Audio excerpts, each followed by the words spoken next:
1. I'm at work, just near the beginning of my shift, and coming out of the back room when I'm confronted by the sight of this woman. She was kind of lurking, standing in wait just outside the employee-only door.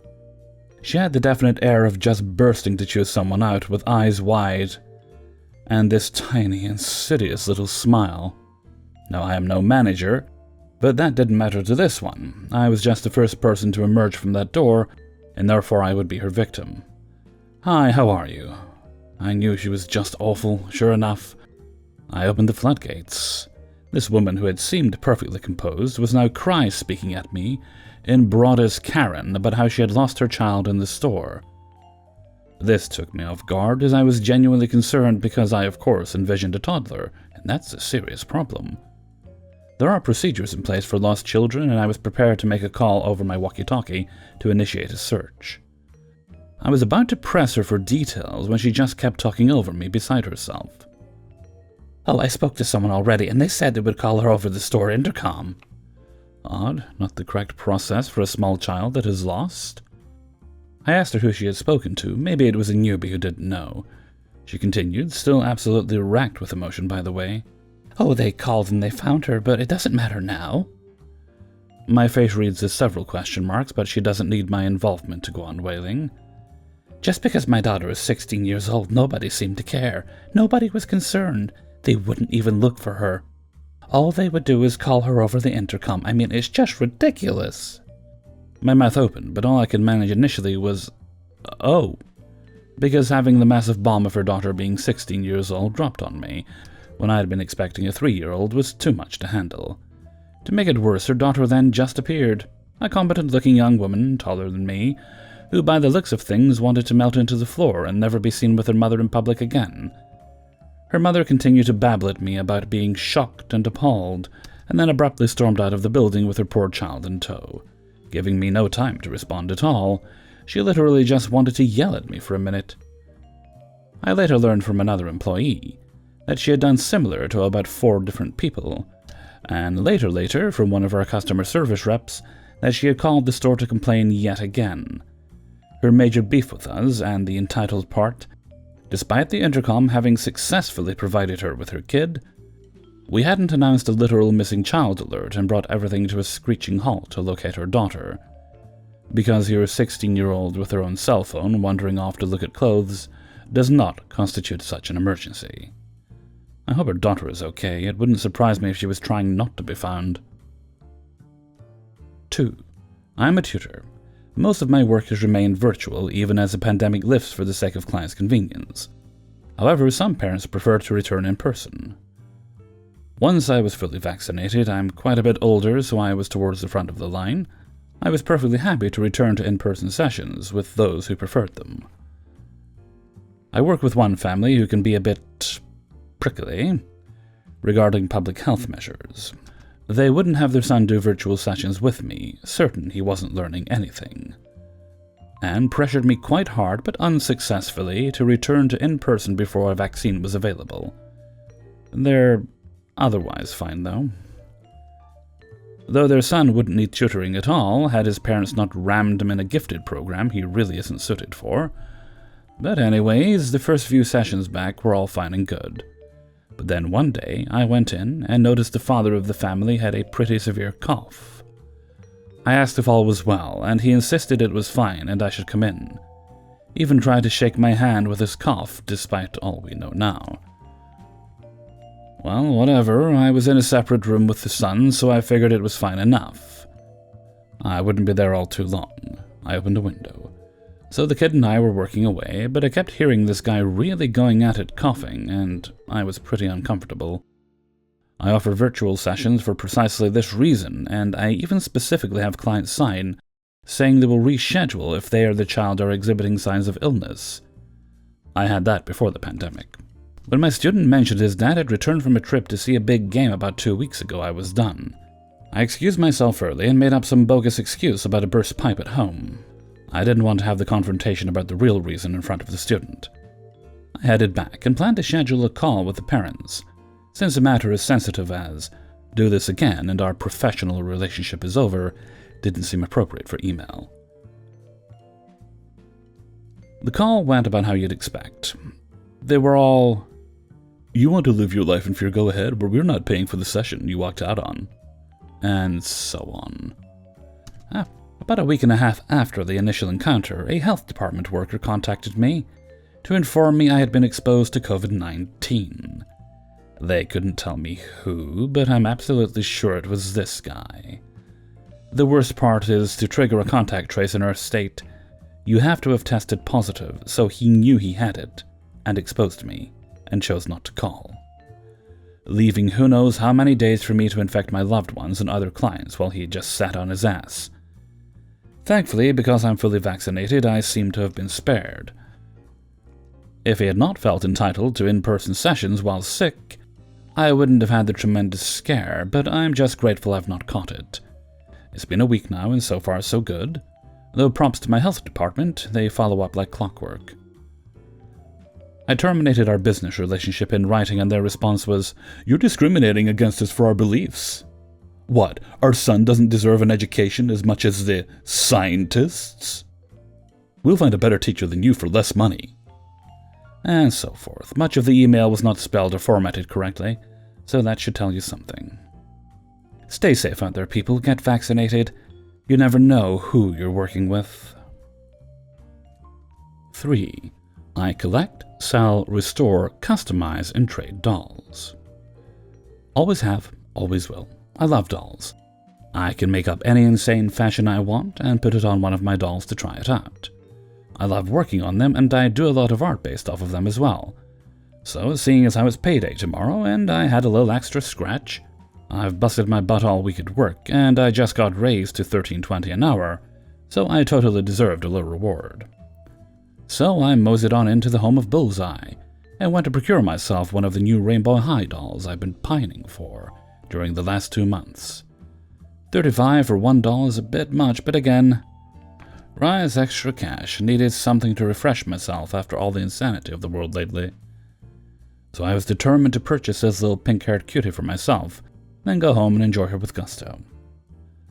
As I was looking through the 3 they had, finding the one in best condition, up scampers a little girl about 11 or 12-ish. She smiles at me and looks at the doll I'm holding. "Hi, sweetie," I tell her. I love kids and want to be an art teacher someday, so I enjoy interacting with the little monsters.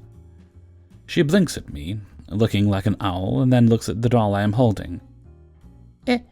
Is that your doll, ma'am?" I smile at her because she's a sweet little thing, and I nod. Well, she will be when I pay for her. "But," she looks around and says, "you're all grown up." I smile. Whew, joy. One of the kids with those kind of parents. Well, I am all grown up. That means as long as I work, my bills are paid, my husband is okay with it, and I have money, I can do whatever I want, even buy dolls.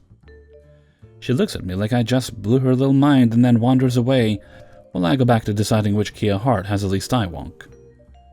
About 30 seconds later, up storms EM. She has your typical EM look. My day job is in retail, so I know about this kind of chickie. I give her the smile I have mastered through years of retail work. You know, the one, I hate every fiber of your being, but I can't fight with you right now smile. Hi, need something, hun? She looks me up and down like I am the lowliest worm to ever grace the face of this lovely green earth, and literally sneers at me. "My daughter told me that the lady with the dolls just told her she can do whatever she wants to, even buy dolls." "That's right, ma'am," I nodded. "When she's fully grown and has all the bills paid, food on the table, and her education over with, she can do whatever she wants, including buying dolls." That is the single most ridiculous thing I've ever heard in my life." She then attempts to grab my doll out of my hands. "You put that ridiculous thing on the shelf right now and tell my daughter that anyone over the age of 8 is too old for dolls." I snatch the doll away from her grip and tuck it under my arm, looking over at my husband, who is now about to roll on the damn ground from this. "No, ma'am. All I did was tell your daughter the truth. Once she's an adult and established, she can do whatever the fuck she wants, including collect dolls. Not to mention getting away from an evil, controlling, narcissistic parent like you. I hope when she graduates from college, she goes her own way and lives a long, happy life, with lots of dolls. Good day." My husband is about to crack a rib at this point, and I just spin on my heels and turn away. The daughter's mind is still blown. I can tell from the look on her precious little face, and the mom is turning the color of a tomato. I happily went to pay for my doll, and then marched out of the place. 4. Once in 2018, I was referred to a family looking for a part-time nanny. Unfortunately for them, I was already working with a family. Let them know if they ever needed a small sitting gig. I'd be more than happy to work with them. They wanted to meet in person, standard, so I suggested our local coffee shop. Right away I could see they lived a very comfortable lifestyle.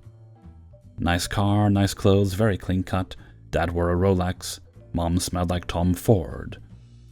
I've worked with really wealthy families before, so it doesn't faze me. Money is money, and it doesn't impress me or affect how I treat someone. So long as you're not a dick, we're good. We chatted for a bit. I got to know a little about their girls, their work, blah blah blah. It all added up and seemed like a good fit. They had a basketball game coming up and requested me for the evening 4 p.m. to 12 a.m. Easy money. Sitting day arrives and I have an early brunch with a friend, several hours before I'm expected at the family's home. I ordered my usual, and I don't know if the stars were aligned funny or if someone just had a day off in the kitchen, but halfway through my meal, I knew something just wasn't right. My stomach made a knowing grumble, and every second that came and passed did so at an unbearable pace. Waiting and paying for the bills was excruciating. I tried to play it off as casually as I could, not only because I didn't want to cause a scene with my friend, but out of fear of feeding the demon in my belly by speaking into existence. We finally made our way to the car, and the restaurant is only a 15-minute drive to my house. My friend, already sensing something was off, asked if I was okay. Trying to talk through my nausea, I told her I felt off, and if she could get us home in the safest but quickest way possible, I would be grateful. I barely made it to the bathroom before my lunch decided to make a reappearance. I felt awful, which was telling as I never puke. I hate it and avoid it at all costs. It hurts and is gross and just the fucking worst. 0 out of 10. I still had a few hours before I needed to make it over to work. I did what any responsible person would do and text the mom. I told her the events had just transpired, letting her know I already felt a little better, and maybe once it's over I would be more myself and back to normal. But to possibly have a backup in the severe case that I wouldn't be able to make it. I apologized, even though it was out of my control. I know it's sort of last minute and puts them in a bind. Sitting on the bathroom floor, my phone started buzzing with a panicked call.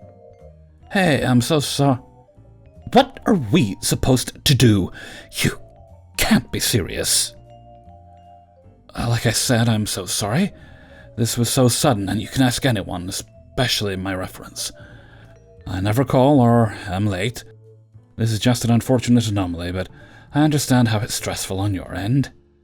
You have really put us in a tough situation. I can't believe this. This is just so insane. They hang up. I was stunned, and if I didn't feel terrible before, I did now. I hate disappointing anyone, and my professional reputation is something I spent nearly a decade building. She then flooded my phone with walls of text, asking if I was being sincere, that they were talking to their husband to not even show up. What time would I be here? How could I do this? Before I had a chance to finish brushing my teeth, I got another phone call. How are you sick? Yeah, like I said, I think it was my lunch, but I already feel a lot better. I think I'll be able to come at... I'm not going to have you come here and throw up in front of my kids. No! Okay, I wasn't planning to. I don't understand what you want from me. I wanted a reliable babysitter. It's absurd you would do this the day of. I promise you I didn't want this to happen either. I understand it's stressful. I can't believe this is happening. I'm stunned silent, but also trying to not hurl again. These are $3,000 courtside Warriors tickets. At this point, I had already offered and been told to not come in, demanded to show up, then told not to come puke on her kids. Not once in our conversation had she taken a brief second to express any sympathy about me being sick. Meanwhile, I was clutching porcelain in one hand and trying to accommodate her through the phone with the other. Then on top to throw in my face the price tag of her tickets, as if that matters. I'd fucking had it. Listen, I had expressed my apologies. I have tried working with you. I have sat here sick and been belittled through text and calls, talked over and over, hung up on. I couldn't care less if your tickets were 3,000 or 100,000. I am not the one. You need to figure something out. Please do not contact me further. This is the end of our professional relationship. I hung up the phone, only to be met with an onslaught of insincere apologies from her, turning to sour nonsense within seconds. I told her that if she kept contacting me, I would report her for harassment, and express my concerns through the local moms groups who know and trust me. So people know not to refer anyone to her anymore. She stopped very quickly after that. Ironically, I ended up feeling fine after another hour went by, which would have left 2.5 hours till I was supposed to show up. She was such a privileged little shit, and while my shift for that night would have paid for most of my rent, I refused to be treated like I'm a lesser. I ended up receiving an apology from the mom that referred me. I guess she had heard what happened from old Money Tits, and was appalled by her reaction. She said if it counted for anything, she told her friends and knows how hard I work, adding that she would back me up if I needed it. I appreciated that so much. At the end of the day, it's really not that hard to be a good person, let alone a decent one. Even though I was a Barf Simpson for a few hours and had to deal with that headache, it was pretty satisfying watching someone's karma catch them in real time. 5. Okay, to start off, I was working at Little Caesars part-time. My co-workers and managers are probably one of the best parts about it, considering everybody else calls us the poor man's pizza. The day started like any other with me getting ready to do dough and everyone else working around and getting ready making pizzas. That's when manager calls me up front and asks me to work one of the registers because we're understaffed at that moment. Me being ever the people pleaser, I happily obliged. We were slow that day, so I mostly just stood up there while waiting for customers. That's when she appeared. I'm not kidding when I say that you could feel her presence as she approached the store. She had the typical Karen haircut, and she had the body of a walrus. Her hands had so many rings, I was wondering where her fingers were. And she wore a shirt that was so tight that it looked like it was about to rip in half, which I did not want to see. She comes up to the front counter, and this is the conversation that ensues. Hi, I got an order for EM. Could you get that for me now? Of course, ma'am. Let me just check on it. Now, I went looking through the computer and couldn't find her name. Eventually, I went to talk to the person who was managing the phone station. They said they hadn't gotten a call all morning, so I returned to the entitled mother. I'm sorry, ma'am. If you called a store, it must have been a different one, because we have no orders under that name. She instantly drops a nice voice and sounds as if I just slapped her. What do you mean it's not here? I called your store and you should have my pizza. Ma'am, I'm sorry, but we don't have your pizza. Can you tell me the number you called so that I can make sure that this is the store? No, this is the pizza store I called, so you better have my effing order or I will get you fired. Ma'am, please calm down. I will take your order and see what we can do. No, it's not my fault that you didn't do it correctly. You or your family must be. And then she gave me an insult that sounded like decarded. Now, something you should know about me is you can make fun of me all you want, and I'll turn them into jokes that'll make my coworkers laugh. But the one thing you do not do is insult my family. Ma'am, please do not speak of my family like that. I can say whatever I want about your dumbass family, or bitch of a woman you call mom. At this point I lose it, but not the way you think. You know how in some TV shows everything will go quiet when a character gets to their breaking point? And all the tension seems to be on them. That's how it was. Everyone stopped working and looked to the registers where I was. I easily towered over this woman thanks to my 6 feet height. Standing in my full height and arching down at her, she seemed to shrink back. No, ma'am. I have treated you with enough respect, even though you have not given me any, but I draw the line when you start bringing my family into it.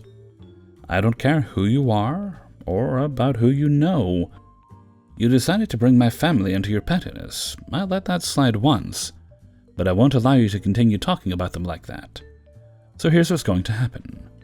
You're going to turn around and walk out of this store and never come back. Am I understood? I didn't even have to say that much because as soon as I stopped, she ran out of there like her life depended on it. A few co-workers came up and checked on me because that was the first time they've ever saw me like that. I told them to give me 5 minutes before I continue working, which they happily agreed to. A friend told me something after I told him this. It's the quietest men you should be afraid of, because it's they who always plan your downfall and are always thinking. Hey everybody, Hellfreezer here, and thank you very much for listening to the Impractical Proudness of Parents. I Pop, episode 63. And thank you very much to everybody who allowed me to use their stories in this video. If you enjoyed the video, then please do boop the like button and leave a comment, and share the video around to all your friends, family, and entitled parents you may know. Well, wish me luck today, folks. I'm trying to get this video done, just kind of catching up from, like I say, a little busy week last week, so I'm just kind of catching up. And that means today, when I get back, I'll have 2 videos to make, but I've also got today's video to make. But that's fine. We can get that done. But right now I'm trying to get this done before I leave in about an hour, because I have a trip down to the hospital just for my tri-weekly treatments. 3 times a week it is, Monday, Wednesday, Friday. The treatments themselves aren't usually too long, but obviously I don't want to miss the appointment. I was very pleasantly surprised that I actually managed to get treatment for my psoriasis as quickly as I did. They were apologetic in the hospital, saying, oh, it was 6 months, but I'll be honest with you, given the current situation we're all living in, 6 months really didn't seem that bad overall. Okay, and with that, I'm going to head off for now. So until next time, thank you very much for listening, and take very good care of yourselves.